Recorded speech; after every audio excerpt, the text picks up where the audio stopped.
सब का निराश करने के लिए सृष्टि तो कभी उत्पन्न नहीं हुई, अनादिकाल से ऐसी ही है।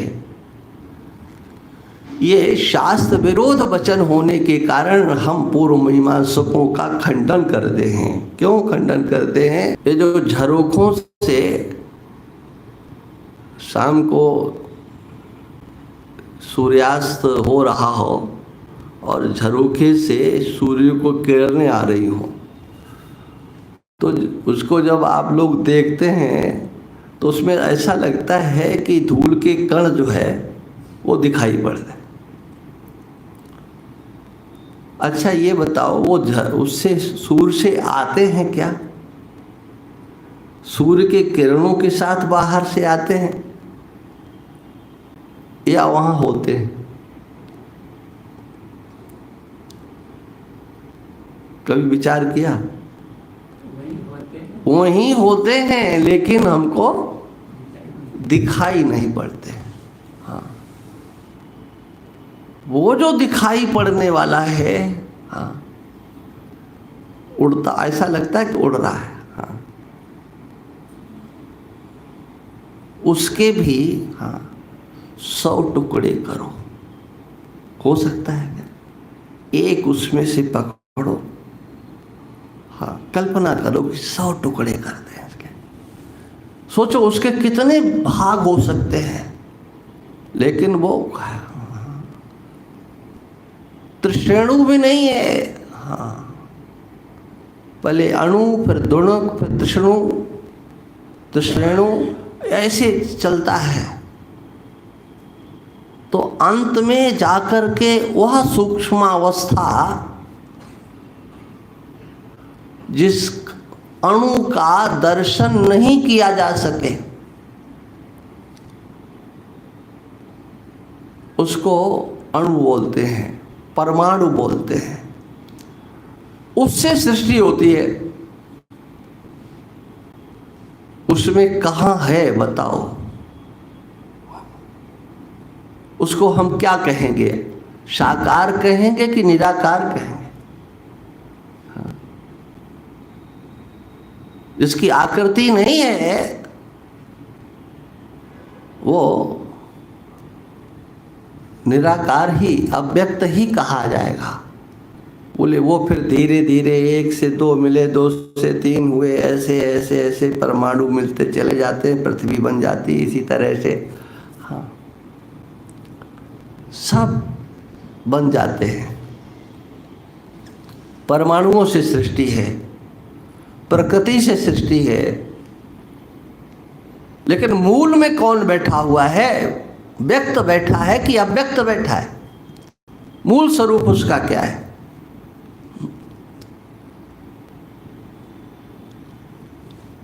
इन सब का निराश करने के लिए सृष्टि तो कभी उत्पन्न नहीं हुई, अनादिकाल से ऐसी ही है। ये शास्त्र विरोध वचन होने के कारण हम पूर्व मीमांसकों का खंडन करते हैं। क्यों खंडन करते हैं? कि श्रुति कहती है, वेद भगवान कहते हैं कि सृष्टि उत्पन्न होती है, एक उसका क्रम दिखाया गया है।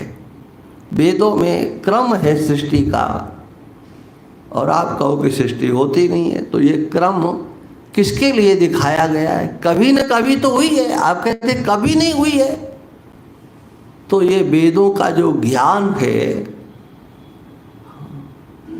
इसको प्रामाणिकता देने के लिए अगर कोई सबसे पहले आगे आया तो उसका नाम वेदांत दर्शन ही है। संपूर्ण वेद भाग को यथावत स्वीकार करना सबकी आवश्यकता है, सब चाहिए। और इसलिए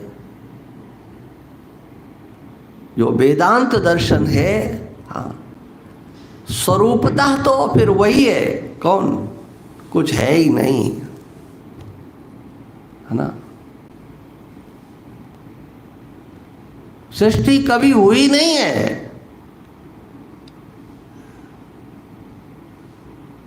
एतद उत्तमम सत्यम यस्मात् किंचिन न जायते। यही सत्य है जिससे कुछ उत्पन्न ही नहीं होता। क्या उत्पन्न होगा?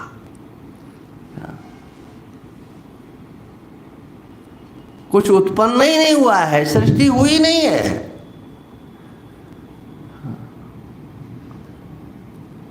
यही है हाँ मुख्य सिद्धांत।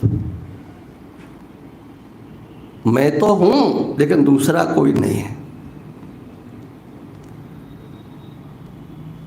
यह वेदांत की हाँ मुख्य दृष्टि है। मैं हूं, ब्रह्म है, मैं हूं, दूसरा कुछ नहीं है।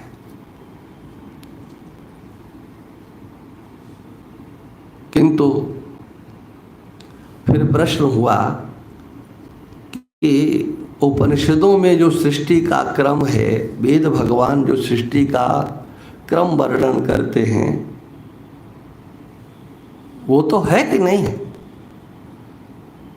बोले हाँ वो तो है, उसका खंडन हम नहीं करते। हाँ तो बोले वो तो सृष्टि का वर्णन करते और आप कहते कुछ हुआ ही नहीं है। तो कहा उनके वर्णन करने का कोई मतलब है, बिना मतलब के नहीं करते। यहां तक पहुंचना है तो तुम्हें पहुंचाएं कैसे? वो कहते हैं कि सृष्टि हुई है, लेकिन न तो परमाणुओं से हुई है, न प्रकृति से हुई है। तब किससे हुई है? कहा ब्रह्म से हुई है। उपाया सो बता रहा है। मांडूक्यकारिका में आया कि इस विज्ञान को अपने अंतस्थ करने के लिए पहले हम स्वीकार करते हैं, पहुंचना हमको वहां है। कहाँ? एतद उत्तमम सत्यम यस्मात् किंचित न जायते। यह उत्तम सत्य है जिससे कुछ उत्पन्न नहीं होता। जिससे का मतलब उस ब्रह्म से कुछ उत्पन्न नहीं होता, माने हमसे कुछ उत्पन्न नहीं होता, ब्रह्म से कुछ उत्पन्न नहीं होता। ये उत्तम सत्य है।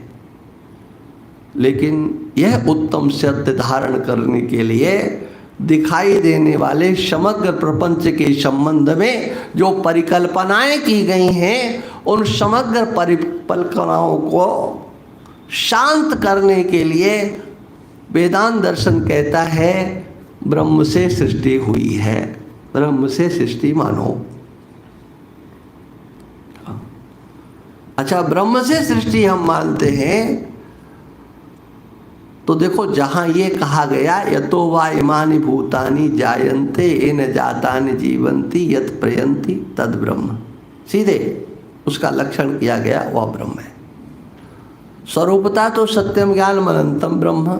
हाँ, तो ऐसे इस स्वरूप को जान करके जो ब्रह्म का स्वरूप है, ब्रह्मविद आपनोति परम, जो ब्रह्म को जानता है वो परम पद को प्राप्त होता है, जन्म मृत्यु के प्रवाह को शांत कर देता है उसको जान करके। कैसे ब्रह्म को? बोले सत्यम ज्ञान अनंतम ब्रह्म, ये स्वरूप है। इस स्वरूप का वर्णन किया गया। स्वरूप ये है, लेकिन कहा इतना बड़ा संसार, एकदम इसमें मिथ्यात्व बुद्धि होना बहुत कठिन है। मिथ्या है, ये जल्दी नहीं आता है। सत्य तो समझना ही नहीं पड़ता है। हाँ, बोले संसार सच्चा है। आज तक किसी के उपदेश की आवश्यकता किसी को पड़ी नहीं है। कोई अपने बेटे से नहीं कहता है बेटा इस संसार को सच्चा मानना। है? आवश्यकता नहीं है, क्योंकि वो धारा से चल रहा है। हाँ, सच्चा है, दिखाई पड़ता है, व्यवहार करते हैं। हाँ, जब ये कहा जाता है कि ये झूठा है, तो जरूर लगता है झूठा कैसे है, सपना कैसे है।